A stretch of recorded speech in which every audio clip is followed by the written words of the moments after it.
এই মুহূর্তে আবহাওয়া দপ্তরের গুরুত্বপূর্ণ খবর। আজ থেকে বাংলার আবহাওয়াতে বড়সড় পরিবর্তনের সম্ভাবনা। এক লাফে 1 থেকে 2 ডিগ্রি বাড়তে চলেছে সর্বোচ্চ তাপমাত্রা, পাশাপাশি সর্বনিম্ন তাপমাত্রাও বাড়ার সম্ভাবনা রয়েছে। এদিকে একাধিক পশ্চিমী ঝঞ্ঝায় বৃষ্টিপাতের সম্ভাবনা রয়েছে। বিভিন্ন জেলায় হতে পারে তুষারপাত, সঙ্গে শিলা বৃষ্টিপাতের আশঙ্কাও রয়েছে। পাশাপাশি চলতি ফেব্রুয়ারি মাসেই বঙ্গোপসাগরে তৈরি হতে চলেছে গভীর নিম্নচাপ। সব মিলিয়ে আগামী কয়েকদিনে বাংলার আবহাওয়াতে পরিবর্তন ঘটতে চলেছে। কোথায় কেমন পরিবর্তন রয়েছে, কোন কোন জেলাগুলিতে বৃষ্টি হতে পারে, পাশাপাশি দেখে নেব কবে থেকে পাকাপাকিভাবে শীত বিদায় নিচ্ছে। বিস্তারিত জানতে অবশ্যই ভিডিওটিকে শেষ পর্যন্ত দেখবেন। এই মুহূর্তে আপনি কোন জেলা থেকে দেখছেন, অবশ্যই আপনাদের জেলার নামটি আমাদের ভিডিওর কমেন্ট বক্সে লিখে জানাবেন এবং আপনাদের জেলাতে এই মুহূর্তে আবহাওয়া কেমন রয়েছে অবশ্যই আপনাদের মূল্যবান মতামত আমাদের ভিডিওর কমেন্ট বক্সে লিখে জানাবেন। দর্শক বন্ধুরা, আসুন শুরুতেই আমরা দেখে নেব আজকে বৃহস্পতিবার 12ই ফেব্রুয়ারি আবহাওয়া কেমন থাকবে একটু দেখে নেব। ইতিমধ্যেই কিন্তু তাপমাত্রা বাড়তে শুরু করেছে। বিভিন্ন জেলায় তাপমাত্রা, যেটা সর্বনিম্ন তাপমাত্রা, সেটা কিন্তু এই মুহূর্তে 12 থেকে 15 ডিগ্রি সেলসিয়াসের আশপাশে ঘোরাফেরা করছে এবং দিনের যে সর্বোচ্চ তাপমাত্রা সেটা ইতিমধ্যেই 30 ডিগ্রির গণ্ডি পার করে ফেলেছে। বিভিন্ন জেলায় 25 থেকে 30 ডিগ্রির আশপাশেই ঘোরাফেরা করছে দিনের সর্বোচ্চ তাপমাত্রা। এই তাপমাত্রা আগামী কয়েকদিনের মধ্যে আরও বেড়ে গিয়ে শীতের আমেজ পুরোপুরিভাবে গায়েব হতে চলেছে বাংলা থেকে। আসুন দেখে নেব এই মুহূর্তে আজকে উপগ্রহ চিত্র কি বলছে।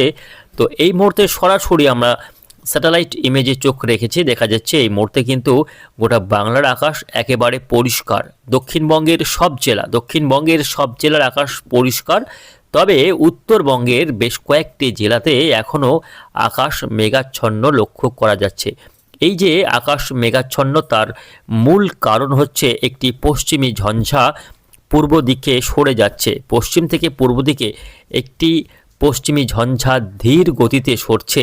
তার কারণে নেপাল সহ এদিকে হিমালয়ের পাদদেশ এবং সঙ্গে সিকিম, ভুটান, গ্যাংটক ও আশপাশের বিভিন্ন যে পার্বত্য এলাকা রয়েছে সেখানে আকাশ এখনও মেঘাচ্ছন্ন রয়েছে, সঙ্গে বৃষ্টি ও তুষারপাত লক্ষ্য করা যাচ্ছে। পশ্চিমবঙ্গের পার্বত্য এলাকাগুলিতে বৃষ্টি হচ্ছে, বিশেষ করে দার্জিলিং, কালিম্পংয়ের যে পার্বত্য এলাকা রয়েছে সেখানে এই মুহূর্তে বৃষ্টি চলছে। তবে বাকি আলিপুরদুয়ার, কোচবিহার, জলপাইগুড়ি এই জেলাগুলিতে সামান্য আকাশ মেঘলা থাকলেও বৃষ্টির তেমন সম্ভাবনা এই মুহূর্তে নেই।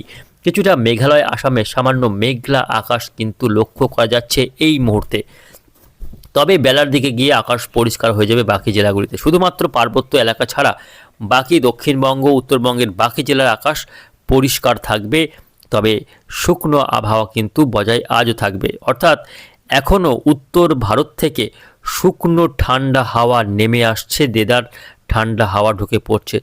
ঠান্ডা হাওয়া ঢুকলেও সেই হাওয়া খুব একটা ঠান্ডা না হওয়ার কারণে তাপমাত্রা সেভাবে নামতে পারছে না। এই মুহূর্তে উল্লেখযোগ্যভাবে তাপমাত্রা পতনের কোনো সম্ভাবনা দেখা যাচ্ছে না। তবে একটা শুকনো আবহাওয়া থাকবে, যেহেতু উত্তর ভারত থেকে ঠান্ডা হাওয়া নামছে আর এই ঠান্ডা হাওয়ার মধ্যে যেহেতু জলীয় বাষ্প নেই, তার কারণেই আবহাওয়া কিন্তু ড্রাই থাকছে, শুকনো প্রকৃতির আবহাওয়া থাকছে। তবে দিনের যে তাপমাত্রা সেটা কিন্তু বাড়ছে, তার মূল কারণ এই মুহূর্তে আকাশ পরিষ্কার, ফলে রোদের যে দাপট রয়েছে, তেজ রয়েছে, তার কারণে তাপমাত্রা বাড়ছে এবং দিনের যে ডিউরেশন, দিনের যে সময়সীমা সেটাও বাড়ার কারণে ভূপৃষ্ঠ কিন্তু ধীরে ধীরে উত্তপ্ত হচ্ছে। সব মিলিয়ে শীতের যে আমেজ সেটা কিন্তু গায়েব হয়ে গিয়ে গরমের একটা উষ্ণতা বা ছোঁয়া পাচ্ছি।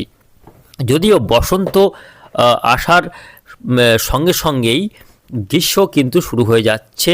তাপমাত্রা ইতিমধ্যেই বাড়ছে। দিনের বেলায় বিভিন্ন জেলাতে একটা ভ্যাপসা গরম কিন্তু অনুভূত হচ্ছে। বিশেষ করে উপকূলীয় জেলাগুলিতে বেশ খানিকটা ভ্যাপসা গুমট গরমের ভাব পাওয়া যাচ্ছে। তবে বাকি জেলাগুলিতে এখনও সেভাবে গরমের দাপট শুরু হয়নি, যেটা আগামী কয়েকদিনের মধ্যেই শুরু হয়ে যাবে এমনটাই কিন্তু জানাচ্ছে আবহাওয়া বিশেষজ্ঞরা। আসুন আমরা দেখে নেব আজকে আগামীকাল শুক্রবার কোথায় কেমন আবহাওয়া থাকবে দর্শক বন্ধুরা, আমরা একটু বৃষ্টি বজ্র মোডে আপনাদের নিয়ে যাব, দেখে নেব কোথায় কেমন বৃষ্টিপাতের সম্ভাবনা থাকছে। আগামীকাল দেখা যাচ্ছে আবারও একটি পশ্চিমী ঝঞ্ঝা একেবারে উত্তর ভারতের পার্বত্য এলাকায় ঢুকে পড়বে। যদিও এই পশ্চিমী ঝঞ্ঝা খুব একটা শক্তিশালী না হওয়ার কারণে বাংলা তথা দেশের একটা বড় ভূখণ্ডে খুব একটা প্রভাব দেখাতে পারবে না এই পশ্চিমী ঝঞ্ঝা, যার কারণে বৃষ্টি তেমন হচ্ছে না এবং তাপমাত্রার ক্ষেত্রে বিশেষ কোনো পরিবর্তন ঘটাতে পারবে না পশ্চিমী ঝঞ্ঝা। শুধুমাত্রই জম্মু কাশ্মীর, পাঞ্জাব, হরিয়ানার পার্বত্য এলাকাতে কিছুটা বৃষ্টি দেবে এবং সেটা পূর্ব দিকে চীনের তিব্বত দিকে সরে চলে যাবে। বাংলাতে এর তেমন কোনো প্রভাব পড়বে না, তবে ছিটেফোঁটা বৃষ্টি লক্ষ্য করা যাবে দার্জিলিং, কালিম্পংয়ের পাহাড়ি এলাকাগুলিতে। দক্ষিণবঙ্গ আগামী কয়েকটা দিন মূলত পরিষ্কার এবং বৃষ্টিহীন থাকতে চলেছে। দর্শক বন্ধুরা, আগামী 14ই ফেব্রুয়ারি শনিবার আবহাওয়া কেমন থাকবে দেখে নেব। শনিবার দিন কী হচ্ছে, শনিবার দিন তাপমাত্রা বেশ খানিকটা আবারও বেড়ে যেতে পারে, কেননা একটি ঘূর্ণাবর্ত তৈরি হতে পারে বিহার অথবা মধ্য ভারতের উপরে, যার ফলে যেটুকু উত্তরে হাওয়া নেমে আসছে সেই উত্তরে হাওয়া বাধাপ্রাপ্ত হয়ে পড়বে, ফলে তাপমাত্রাকে আরও একটু বাড়াতে সাহায্য করবে এই ঘূর্ণাবর্ত বা বিক্ষিপ্ত বায়ুপ্রবাহ, যেটাকে এই যে র্যান্ডম স্ট্রিম অফ এয়ার, এর ফলে কিন্তু বাতাসের যে বিক্ষিপ্ত স্ট্রিম বা সঞ্চালন, তার কারণে তাপমাত্রা খুব একটা তাপমাত্রাকে অনেকটাই বাড়িয়ে দেবে, তাপমাত্রা কমতে পারবে না।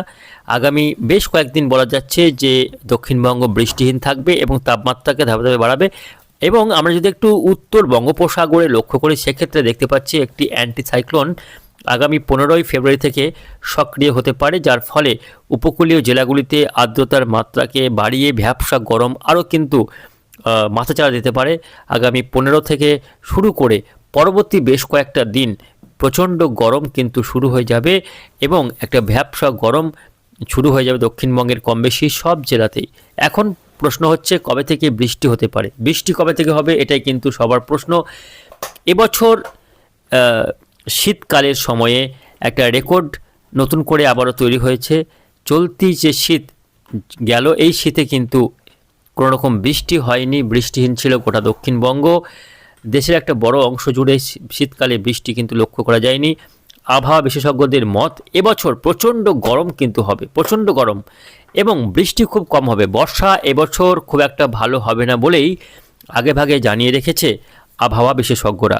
চলতি বছর বৃষ্টি খুব একটা হবে না এবং গরম আরও তীব্র হবে, অর্থাৎ গত বছর যেভাবে গরম আমরা পেয়েছি তার থেকে আরও একটু তাপমাত্রা বেড়ে গরমের তীব্রতা আরও বাড়তে পারে। অর্থাৎ দীর্ঘ সময় ধরে, একটা লম্বা সময় ধরে গ্রীষ্মকাল লক্ষ্য করা যাবে এবং বর্ষা খুব একটা লম্বা হবে না, সীমিতভাবেই কিন্তু বর্ষা পেরোবে এবং বৃষ্টি খুব একটা ভালো হবে না বলেই মনে করা হচ্ছে, এমনটা জানিয়েছেন আবহাওয়া দপ্তর। আসুন আমরা দেখে নেব যে বাংলায় কবে থেকে বৃষ্টি হবে। বাংলাতে বৃষ্টি হতে গেলে বেশ কয়েকটা লম্বা সময় অপেক্ষা করতে হবে। এখনও অবধি যে তথ্য পাওয়া যাচ্ছে তাতে করে ফেব্রুয়ারি মাসের একেবারে 25 তারিখের পরে গিয়ে বাংলাতে বিশেষ করে দক্ষিণবঙ্গের জেলাগুলিতে বৃষ্টির সম্ভাবনা তৈরি হতে পারে, কেননা আগামী 25শে ফেব্রুয়ারির পর বঙ্গোপসাগরে একটি ঘূর্ণাবর্ত তৈরি হতে পারে এবং সেটা পরবর্তীতে নিম্নচাপে পরিণত হয়ে বাংলার দিকে এসে তা প্রভাব দেখাতে পারে এবং সেখান থেকে ঝড় বৃষ্টি, শিলা বৃষ্টিপাতের একটা আশঙ্কা তৈরি হতে পারে বলে মনে করা হচ্ছে। যদিও এই বিষয়ে এখনও সঠিক কোনো তথ্য পাওয়া যাচ্ছে না, তবে একটা ফোরকাস্ট, একটা অনুমান করা যাচ্ছে বৃষ্টি হতে পারে একেবারে ফেব্রুয়ারি মাসের শেষের দিকে গিয়ে। যাই হোক, আমরা তা নিয়ে পরবর্তী আপডেট আপনাদের জানাবার চেষ্টা করব। সেই আপডেটে অবশ্যই আমাদের চ্যানেলে চোখ রাখুন এবং আমাদের চ্যানেলটিকে সাবস্ক্রাইব করে রাখুন। আপনাদের জেলার আবহাওয়ার আপডেটগুলি প্রতিদিন আমরা সকালের দিকে প্রকাশ করে থাকি এই চ্যানেলে। তো আসুন আমরা শেষ করার আগে দেখে নেব আজকে জেলাগুলির সর্বোচ্চ ও সর্বনিম্ন তাপমাত্রার পরিসংখ্যান এক নজরে। আইএমডির পরিসংখ্যানে দেখা যাচ্ছে যে আজকে আসানসোলে মিনিমাম টেম্পারেচার, সর্বনিম্ন তাপমাত্রা রেকর্ড হয়েছে 13.9 ডিগ্রি সেলসিয়াস, অর্থাৎ তাপমাত্রা বেশ খানিকটা বৃদ্ধি পেয়েছে দেখা যাচ্ছে এমনটাই। বহরমপুরের তাপমাত্রা অনেকটা বেড়ে এই মুহূর্তে 12.2 ডিগ্রি সর্বনিম্ন তাপমাত্রার পরিসংখ্যান রয়েছে। বাঁকুড়াতে তাপমাত্রা রয়েছে 12.8 ডিগ্রি ভোরের সর্বনিম্ন তাপমাত্রা। বর্ধমানে 15.2 ডিগ্রি, দার্জিলিংয়ে 5.6, দীঘাতে 15 ডিগ্রি সেলসিয়াস, আলিপুরে 15.6 ডিগ্রি সেলসিয়াস, দমদমে 14.6 ডিগ্রি সেলসিয়াস, হাওড়াতে 14.4 ডিগ্রি সেলসিয়াস, সল্টলেকে 17 ডিগ্রি সেলসিয়াস, নদিয়াতে 14 ডিগ্রি সেলসিয়াস এবং মালদাতে 16.2 ডিগ্রি সেলসিয়াস তাপমাত্রা আজকে ভোরে রেকর্ড হয়েছে। পুরুলিয়াতে দেখা যাচ্ছে তাপমাত্রা বেড়ে হয়েছে 13 ডিগ্রি এবং শ্রীনিকেতন বোলপুরে তাপমাত্রা এই মুহূর্তে দেখা যাচ্ছে বেড়ে হয়েছে 12.6 ডিগ্রি। 11 থেকে এক লাফে 12 ডিগ্রি ঘরে উঠে পড়েছে বীরভূম জেলার শ্রীনিকেতনের সর্বনিম্ন তাপমাত্রা। দিনে যে তাপমাত্রা তার পরিসংখ্যান দেখলে দেখা যাচ্ছে বেশিরভাগ জেলাতেই কিন্তু তাপমাত্রা 30 ডিগ্রির আশপাশে ঘোরাফেরা করছে। দেখুন আসানসোলে 30.2 ডিগ্রি হয়ে গিয়েছে তাপমাত্রা, এটা কিন্তু দুপুরের তাপমাত্রা। বর্ধমানে 30 ডিগ্রি, ডায়মন্ড হারবারে 30.6, দমদমে 29.2, এদিকে হাওড়াতে 31 ডিগ্রি, দেখুন কী অবস্থা। নদিয়াতে 27.6, সল্টলেকে 30.2, এদিকে মুর্শিদাবাদে 30.2, পুরুলিয়াতে 31.3 ও বীরভূম জেলাতে 28.3 ডিগ্রি দিনের দুপুরের তাপমাত্রা উঠে গিয়েছে।